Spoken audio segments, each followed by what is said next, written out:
ایک بھائی نے پوچھا کہ انگوٹھے چومنے کی کیا دلیل ہے کہ یہ شرعی طور پر جائز ہے؟ یعنی نبی کریم صلی اللہ علیہ وسلم کا نام اقدس سن کر بعض لوگ اس طرح انگوٹھے چوم کر آنکھوں سے لگا لیتے ہیں، تو اس کی کیا شرعی حیثیت ہے؟ دیکھیں، مسئلہ یہ ہے کہ نبی کریم صلی اللہ علیہ وسلم نے بالکل واضح طور پہ فرمایا کہ وما رآ المؤمنون حسنا فهو عند اللہ حسن، کہ جس عمل کو مومن اچھا گمان کرے، مومن سے مراد اس میں عوام بھی اور خواص بھی، علماء بھی ہوں اور عوام بھی، جس کو اچھا گمان کرے وہ اللہ تبارک و تعالی کے نزدیک بھی اچھا ہے۔ یہ ضابطہ خود نبی کریم صلی اللہ علیہ وسلم فراہم فرما رہے ہیں، لہذا اگر یہ عمل علماء اور عوام دونوں کر رہے ہیں تو اس میں شرعاً کوئی حرج نہیں، اور پھر اس کی ممانعت نہ ہو، قرآن و حدیث میں کوئی منع بھی نہ کیا ہو، تو پھر اس میں کوئی حرج نہیں ہے، اس کو کر سکتے ہیں۔ تو ہمارے نزدیک بھی یہ بالکل جائز ہے، بالکل کیا جا سکتا ہے۔ السلام علیکم ورحمۃ اللہ۔ پیارے بھائی، آپ نے ویڈیو بھیجی ہے، اذان میں اشہد ان محمد الرسول اللہ سن کر اپنے انگوٹھے چومنا، انگوٹھوں کی پشت ناخن چومنا، یوں کرنا۔ ایک ویڈیو میں مفتی محمد اکمل صاحب سے سوال ہوا کہ اذان میں اشہد ان محمد الرسول اللہ سن کر انگوٹھے چومنا کیسا ہے؟ اور دوسری ویڈیو کے اندر عامر لیاقت سوال کرتا ہے بریلوی مولوی مفتی حنیف قریشی سے کہ مؤذن اذان دے تو کیا جواب دینا ہے؟ تو یہاں عامر لیاقت کے پروگرام کے اندر بھی مفتی حنیف قریشی یہ کہتا ہے کہ اذان کا جواب اس طرح دینا چاہیے جس میں کہا کہ حی علی الصلاۃ حی علی الفلاح پر ماشاء اللہ لا حول ولا قوت الا باللہ العلی العظیم۔ تو اس کا جواب یہ ہے کہ حی علی الصلاۃ حی علی الفلاح پر لا حول ولا قوت الا باللہ کہنا ہے، بس۔ دوسرا جواب اس کا یہ ہے، مفتی محمد اکمل صاحب یا مفتی حنیف قریشی دونوں نے کہا کہ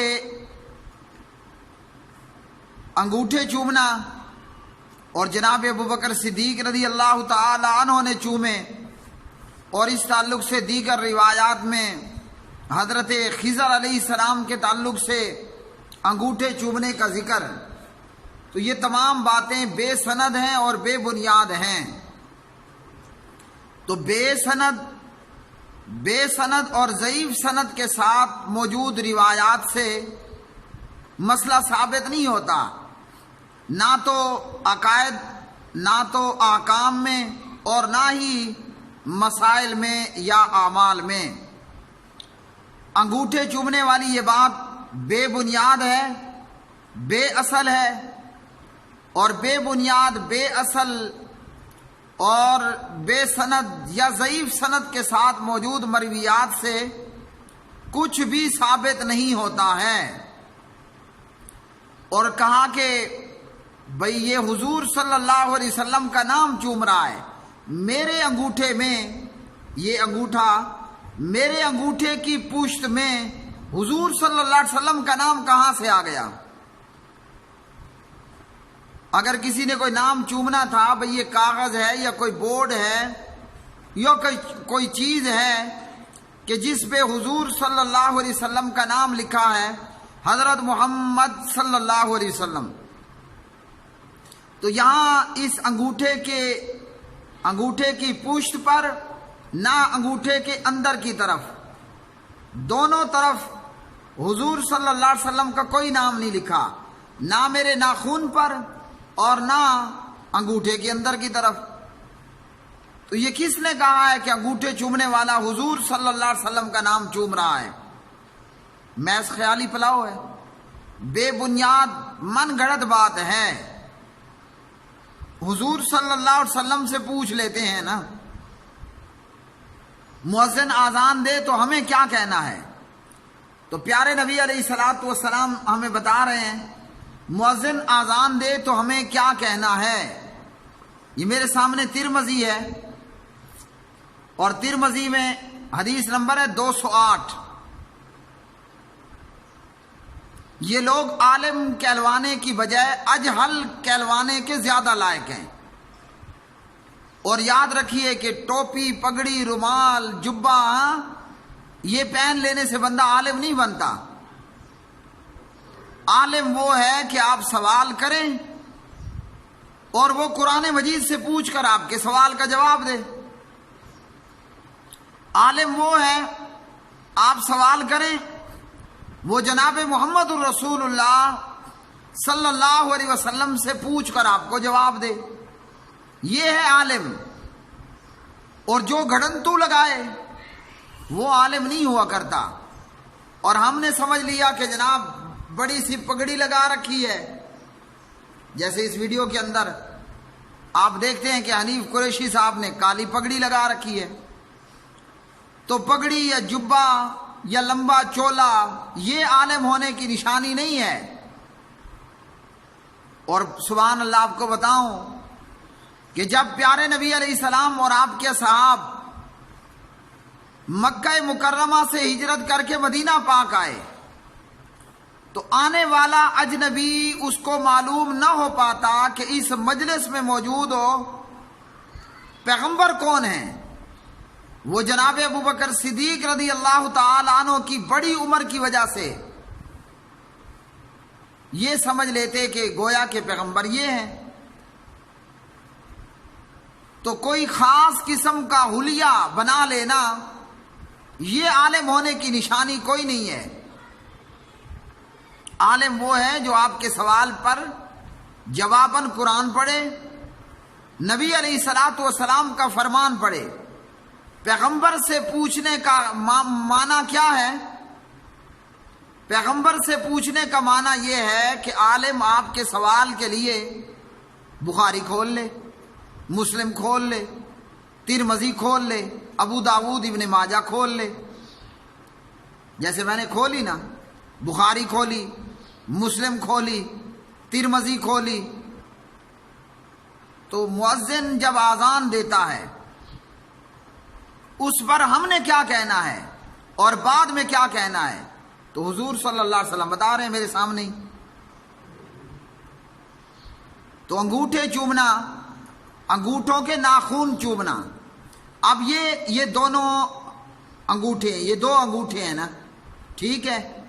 اب ان دو انگوٹھوں کے ناخونوں میں حضور صلی اللہ علیہ وسلم کا نام کہاں سے آ گیا؟ یہ میرے دو انگوٹھے ہیں، یہ دایاں ہاتھ ہے اور یہ بایاں ہاتھ ہے۔ اب مجھے اس دائیں کو ہم نیچے کر لیتے ہیں، اس بائیں ہاتھ سے کیا کام ہوتا ہے بتائیے؟ اس انگوٹھے کے ناخون میں حضور کا نام کہاں سے آ گیا؟ یہ میرا بایاں ہاتھ ہے، اور یہ بایاں ہاتھ لیفٹ ہینڈ مفتی حنیف قریشی صاحب کا بھی ہے، مفتی محمد اکمل صاحب کا بھی ہے۔ اس بائیں ہاتھ سے مفتی حنیف قریشی کیا کرتا ہے؟ اس بائیں ہاتھ سے یہ انگوٹھے چومنے والے اور یہ مفتی محمد اکمل صاحب کیا کرتے ہیں؟ لیفٹ ہینڈ، یہ رائٹ، یہ لیفٹ۔ ہم سبھی مسلمان اپنے لیفٹ ہینڈ کے ساتھ استنجا کرتے ہیں۔ یا تو مفتی حنیف قریشی کہے کہ میں نہیں کرتا۔ تو یہ ہمارا جو لیفٹ ہینڈ ہے، بایاں ہاتھ، اس سے ہم استنجا کرتے ہیں۔ اب اس ناخون میں نعوذ باللہ حضور کا نام کہاں سے آ گیا؟ نقل نہیں تو کم از کم عقل تو ہونی چاہیے تھی نا۔ تو پیارے نبی کا اگر کہیں نام لکھا ہے تو وہ چومنا، وہ بھی اور بات ہے کہ اس کی دلیل کیا ہوگی۔ پھر ان دو صحابان کا یہ کہنا، مفتی محمد اکمل صاحب کا، منع کوئی نہیں ہے۔ تو مفتی محمد اکمل صاحب وہ کون سی حدیث ہے جس میں حضور صلی اللہ علیہ وسلم نے آپ کو زور کی 5 رکعت پڑھنے سے منع کیا ہے؟ تو آپ امامت کرائیں اور زور کی 5 پڑھا دیں بریلویوں کو۔ وہ اعتراض کریں تو انہیں کہو کہاں ہے منع؟ 5 نہیں 6 نہیں 7 نہیں پڑھانی. تو یہ طریقہ کار اہل علم کا ہوتا ہی نہیں ہے. اہل تقلید اور اہل جہالت کا یہ کام ہے. جی منع کوئی نہیں ہے. شیعہ لوگ اپنی آذان میں اور کلمے میں انا علی ولی اللہ وصی رسول اللہ پڑھتے ہیں نا. ساجد نقوی کہہ دے یہ کہاں منع ہے؟ اس پر مفتی محمد اکمل کیا جواب دے گا؟ شیعہ لوگوں کی آذان میں انا علی ولی اللہ، شیعہ لوگوں کے کلمے میں علی ولی اللہ ہے کہ نہیں ہے؟ ہے نا. اب کل کو کوئی ایرانی اور خمینی کا پیروکار کہے سنیو بتاؤ وہ کون سی حدیث ہے جس میں حضور نے کہا ہو کہ اذان میں انا علی ولی اللہ نہیں پڑھنا. حالانکہ ہم سب یہ مانتے ہیں کہ علی اللہ کا ولی ہے. حضرت مولا علی علیہ السلام اللہ کے ولی تھے، تو علی اللہ کا ولی ہے نا. علی کی ولایت میں کوئی شک و شبہ بھی نہیں ہے. تو کوئی خمینی کا پیروکار، کوئی ایرانی، کوئی ذاکروں کا مقلد یا ذاکر کل کہہ دے کہ بتاؤ آذان میں انا علی ولی اللہ اور کلمے میں علی ولی اللہ کہنا کہاں منع ہے؟ یہ تو جاہلوں کا طریقہ ہے. بہرحال چلتے ہیں. حضور نبی کریم جناب محمد الرسول اللہ صلی اللہ علیہ وسلم بتا رہے ہیں، آپ بھی سنیے میرے ساتھ. عن ابی سعید قال قال رسول اللہ صلی اللہ علیہ وسلم اذا سمعتم النداء فقولوا مثل ما يقول المؤذن. حدیث نمبر 208. فرمایا کہ جب تم آذان سنو تو وہی کہو جو مؤذن کہتا ہے. اور دیگر احادیث میں کیا ہے کہ حی علی الصلاح حی علی الفلاح پر لا حول ولا قوت الا باللہ پڑھنا ہے. اور اسی طرح حدیث کے اندر پھر کیا کرنا ہے؟ آذان کے بعد آپ نے پڑھنا ہے درود، اور درود کے بعد پڑھنی ہے آپ نے دعا.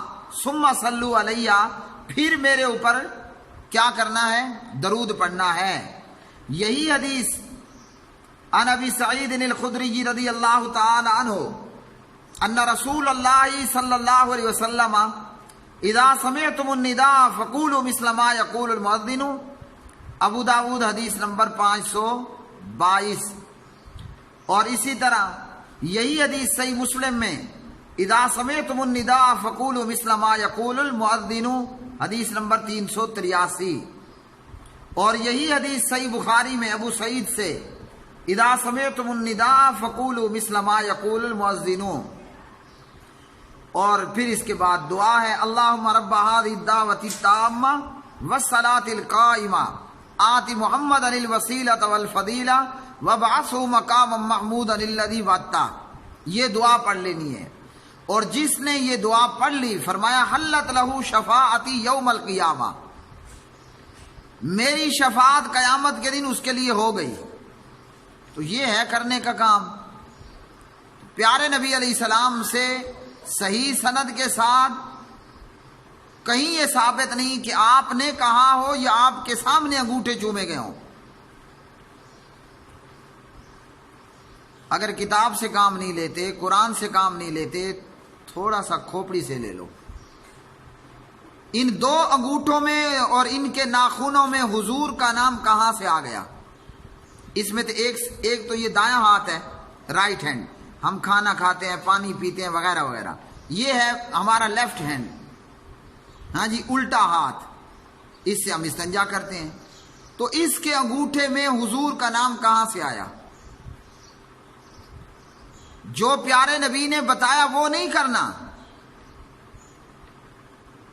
بلکہ اس کا الٹ کرنا ہے. وہ ہے اذان سے پہلے ہی درود و سلام شروع ہو جاتا ہے. تو اس لیے انگوٹھے چومنا یہ محض ایک بدعت ہے، اور اسے بدعت مانا ہے اہل دیوبند کے مفتیان نے بھی، جیسا کہ مفتی محمد کفایت اللہ صاحب، اور اسی طرح دیگر دیوبند کے علماء نے بھی یہی کہا کہ پیارے نبی حضور نبی کریم علیہ السلام کا نام سن کر، وہ چاہے آپ